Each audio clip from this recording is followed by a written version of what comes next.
Hi, everyone. Welcome to day 23 of the Learn How to Study Abroad in 30 Days series. My name is Kimber. In today's video, we are going to be talking about visas, student visas specifically, obviously, and how important they are to study abroad and why you actually need them. I feel that with visas in particular, this is something that a lot of students they hear about, but they often hear about it out of context. And so we're going to talk more about the importance of a student visa and how you might go about getting your student visa, because there are sometimes in study abroad programs where your program will help you get it, and then there's sometimes where you're going to have to be responsible for getting it. That's all going to depend on your particular program, but we're going to talk about some of the importance around student visas. Let's go ahead and get started now. So for day 23 of our 30-day series, we are talking about study abroad and student visa specifically. I know that this can be something that can be a little bit confusing to students and can often feel overwhelming because it often takes place at the end of the application process, and so we're going to talk through it.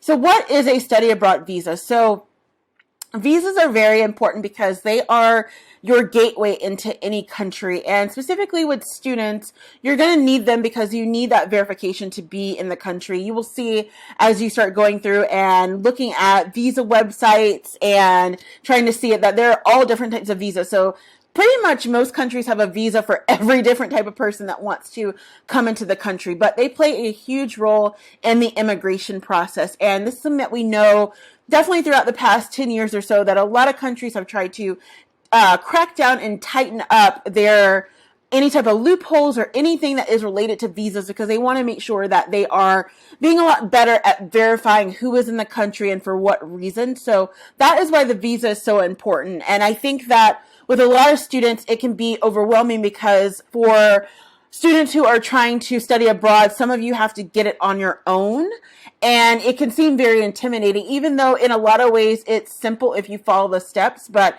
again, it's just something else that you have to do, and it sort of hinges on the fact of if you're not working with a program that can help you do that. So let's say your study abroad program has you get your visa on your own, that if for some reason you don't get the visa, then that means that you can't do the program.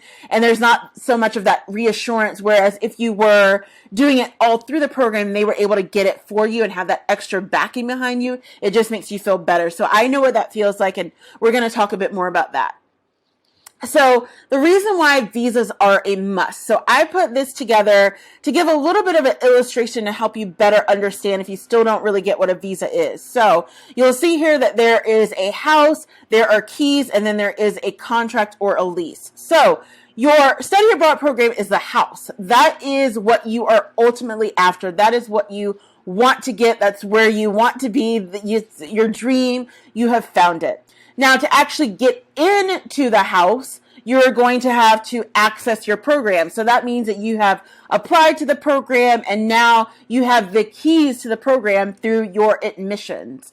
However, in order to be allowed to enter and to stay, you're going to have the contract. In this instance, the contract is the visa. The visa represents a contract to be in the country.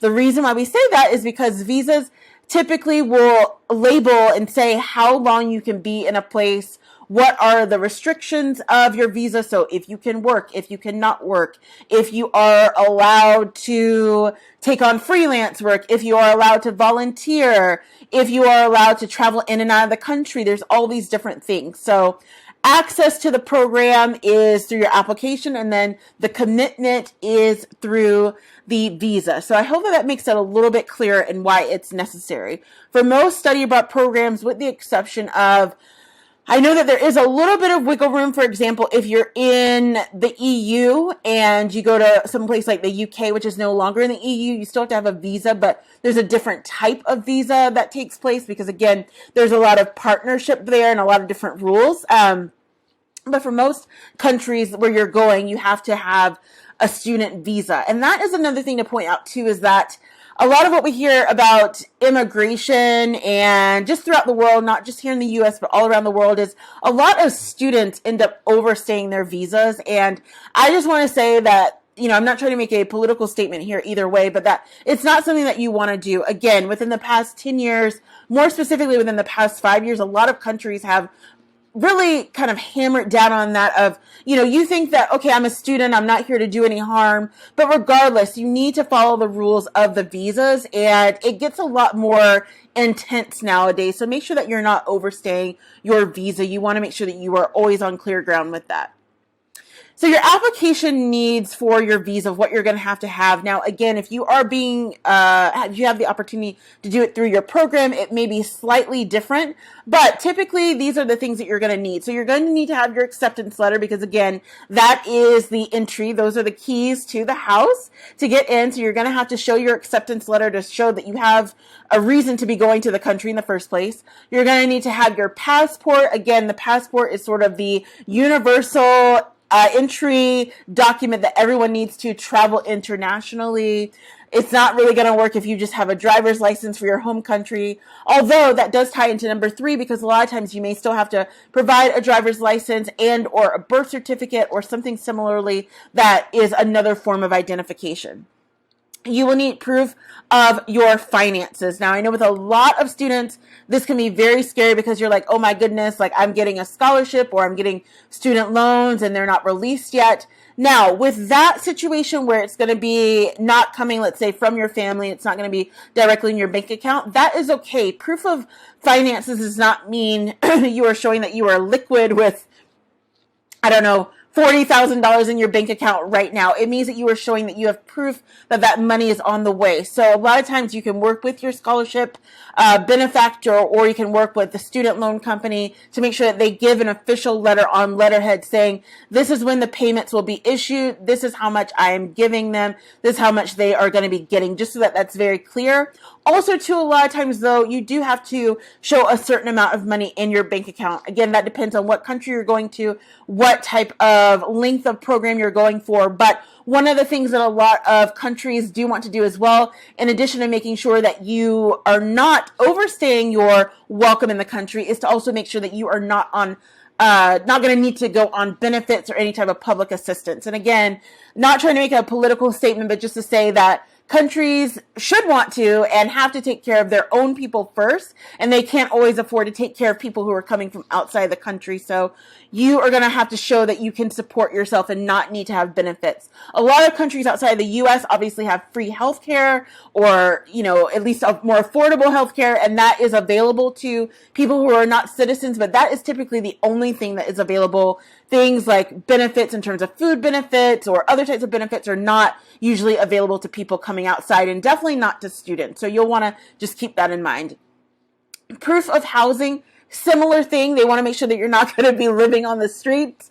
And so you need to show some type of proof of housing, whether it be through the program that you're going to, or that you have recently signed a lease, or that you have at least gotten in contact with someone who is going to be able to help you with the housing. You're going to have to show proof of housing so that they know that you have a place to live when you get into the country. And again, you're not going to be looking for some type of government aid or benefits to provide you with your housing during your study abroad.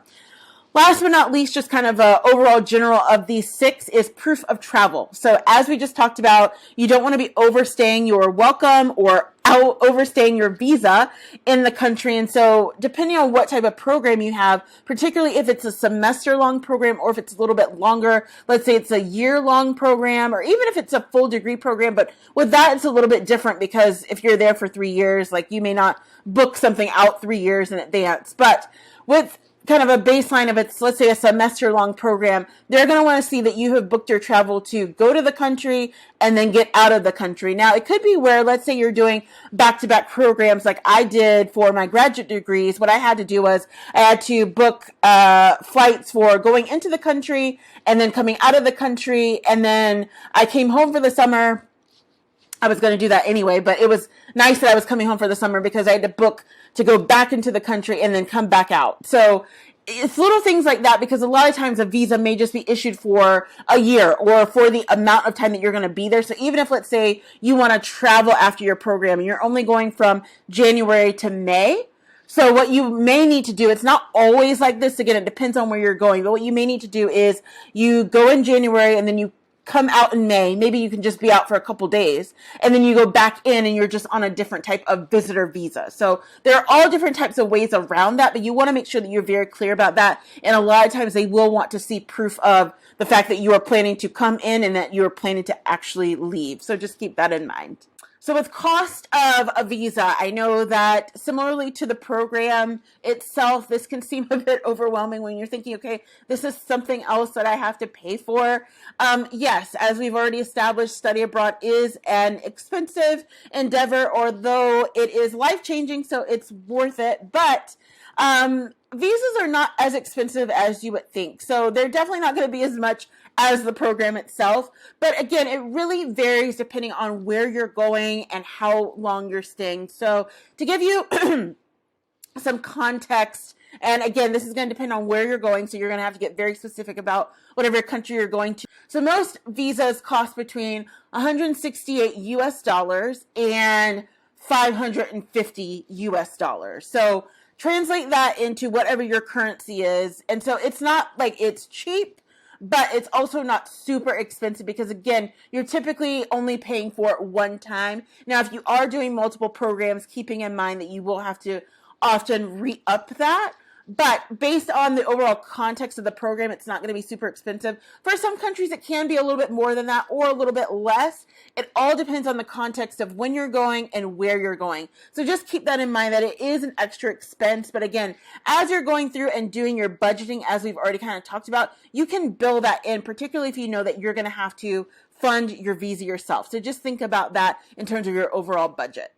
So as mentioned in the video, visas basically, they are the contract, and even more important than the keys to everything, they allow you to stay in whatever country you're going to. So take student visas very seriously, and of course, never overstay them. Thanks so much for watching this video, and I will see you tomorrow for day 24.